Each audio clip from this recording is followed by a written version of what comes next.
Hang तो नहीं होना चाहिए था, चलो कोई नहीं। हाँ गुड्डू, ना ना उससे भी कुछ नहीं होगा, उससे भी नहीं होगा, चलो कोई नहीं। कौन सी रिएक्शन की बात कर रहे थे? डिकम्पोजिशन। डिकम्पोजिशन रिएक्शन ये समझ लो, मान लो कोई चोर जो है वो पुलिस थाने में पकड़ा गया, ठीक है, अब बेचारे ने 100 रुपए की घड़ी चुराई, अब तो जेल में जाना पड़ेगा, तो जेल में पहुंच गया। अब हवलदार ने उससे बड़े प्यार से कहा, हाँ भाई चोरी की है? हाँ जी चोरी की है, ला घड़ी, दे घड़ी।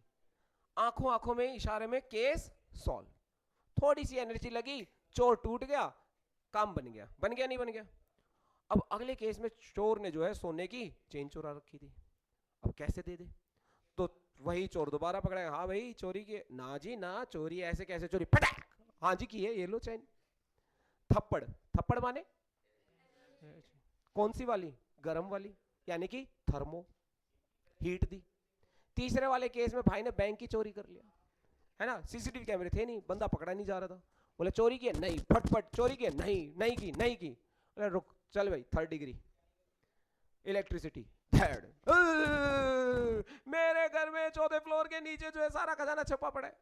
तीसरे वाले केस में उसने इलेक्ट्रिसिटी की मदद से, यानी कि डिकम्पोज 3 सिचुएशन में हो रहा है। सिचुएशन पे डिपेंड करेगा हम कैसी कंडीशन लगा रहे हैं। अगर बॉन्ड वीक है सिर्फ फोटोकेमिकल एनर्जी से काम चल जाएगा, बॉन्ड ज्यादा स्ट्रॉन्ग है तो हीट देकर तोड़ देंगे, बॉन्ड और भी ज्यादा स्ट्रॉन्ग है इलेक्ट्रिसिटी दे देंगे रे बाबा, पर बॉन्ड तो तोड़कर मानेंगे ही मानेंगे। आ रही है बात, समझ में आ रही है बात?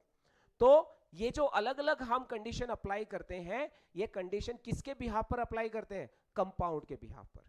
अब ऐसे मत करना कैल्शियम क्लोराइड को, कैल्शियम कार्बोनेट को लेके बैठे धूप में, हे कैल्शियम कार्बोनेट भैया टूट जा जल्दी से, CO2 की कमी हो रही है पेड़ को हमको वहां है देनी, हे भैया टूट जा रे। नहीं टूटेगा, टूटेगा कभी नहीं, क्योंकि उसके बॉन्ड स्ट्रॉन्ग है, उससे नहीं टूटने वाले। नहीं तो दीवारों पे लगी हुई सफेदी तो फिर तो है हर धूप में, अरे कल ही तो करवाई थी, कहां गई? समझ में आ रही है बात, नहीं आ रही है? पक्की बात? तो ये जो जो डिकम्पोजिशन रिएक्शन है किस कॉन्सेप्ट के ऊपर बेस्ड है? किस कॉन्सेप्ट के ऊपर बेस्ड है? कंपाउंड की बॉन्डिंग, कंपाउंड की बॉन्डिंग। बॉन्डिंग वीक है तो क्या लगाओगे? फोटो, तो खींच मेरी फोटो, फोटोकेमिकल रिएक्शन।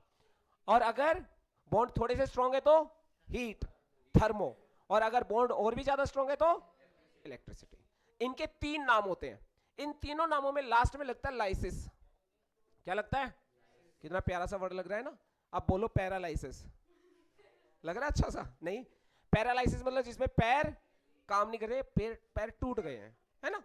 ऐसे ही फोटोलाइसिस, फोटोलाइसिस मतलब, फोटोलाइसिस मतलब फोटोन की मदद से, लाइट की मदद से कुछ चीज टूट जाना। थर्मोलाइसिस हीट की वजह से कुछ टूट, इलेक्ट्रोलाइसिस इलेक्ट्रिसिटी की मदद से कुछ टूट जाना। समझ रहे हो? Photolysis, thermolysis, electrolysis. अब ये पेपर में ये नाम नहीं आएंगे, एग्जाम में नाम कैसे आएंगे?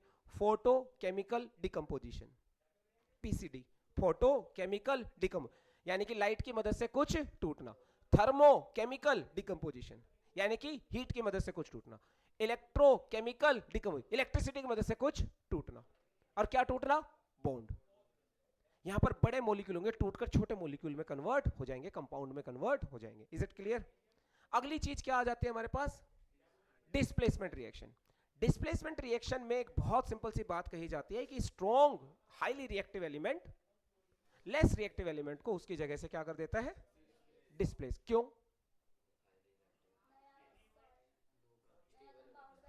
है पावर किस चीज में? बॉन्ड तो पहले से स्ट्रॉन्ग है, कॉपर सल्फेट का भी बॉन्ड स्ट्रॉन्ग है, और जो जिंक आने वाला है वो ऐसा क्या कर देता है कि कॉपर को अपनी जगह छोड़नी पड़ती है। हाँ बट क्यों? है क्या क्या क्या? कौन? कॉपर या जिंक?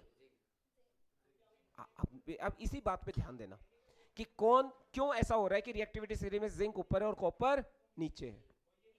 जिंक इसलिए ऊपर है क्योंकि जिंक की एबिलिटी टू लूज इलेक्ट्रॉन ज्यादा परफेक्ट है, ज्यादा इजीली वो इलेक्ट्रॉन को लूज कर देता है। किसके कंपैरेटिवली? कॉपर के कंपैरेटिवली। समझ में आई बात बेटा? तो इसलिए जिंक जो है वो आसानी से इलेक्ट्रॉन लूज कर देता है, और जो वो लूज इलेक्ट्रॉन होते हैं उसको कौन खा लेता है? कॉपर। और कॉपर खाकर डिपॉजिट होकर बाहर निकल जाता है, उसे पता ही नहीं चलता मैंने इलेक्ट्रॉन खा लिया। इलेक्ट्रॉन खाते ही वो सॉलिड फॉर्म में कन्वर्ट हो जाता है, सॉल्यूशन में रह नहीं पाता और निकल जाता है। तो रिएक्टिविटी सीरीज में कोई ऊपर होगा तो इसका मतलब उसका इलेक्ट्रॉन लूज करने की कैपेसिटी ज्यादा है, वो आसानी से इलेक्ट्रॉन लूज कर रहा है, इसलिए वो ऊपर है। हाइड्रोजन से नीचे जितने होंगे वो इलेक्ट्रॉन को आसानी से एक्सेप्ट कर लेंगे अगर ऊपर वाला कोई एलिमेंट हुआ तो। डबल डिस्प्लेसमेंट रिएक्शन में क्या होता है बेटा? Exchange of ions. एटम मत बोल देना, एक्सचेंज ऑफ आयंस। अच्छा फिर चला गया, अब तू कहां गया भाई? बोलो, यहां तक बात समझ में आ गई नहीं आ गई? तो तीनों टाइप की रिएक्शन क्लियर है। एक क्लास और लेंगे और उस अगली क्लास में सारे के सारे इस टॉपिक के ऊपर बेस्ड जितने भी क्वेश्चंस होंगे वो हम क्वेश्चंस लेकर आएंगे और उन क्वेश्चंस को फिर हम करेंगे। ठीक है, आज की क्लास इतनी समाप्त। कुछ पल्ले पड़ा?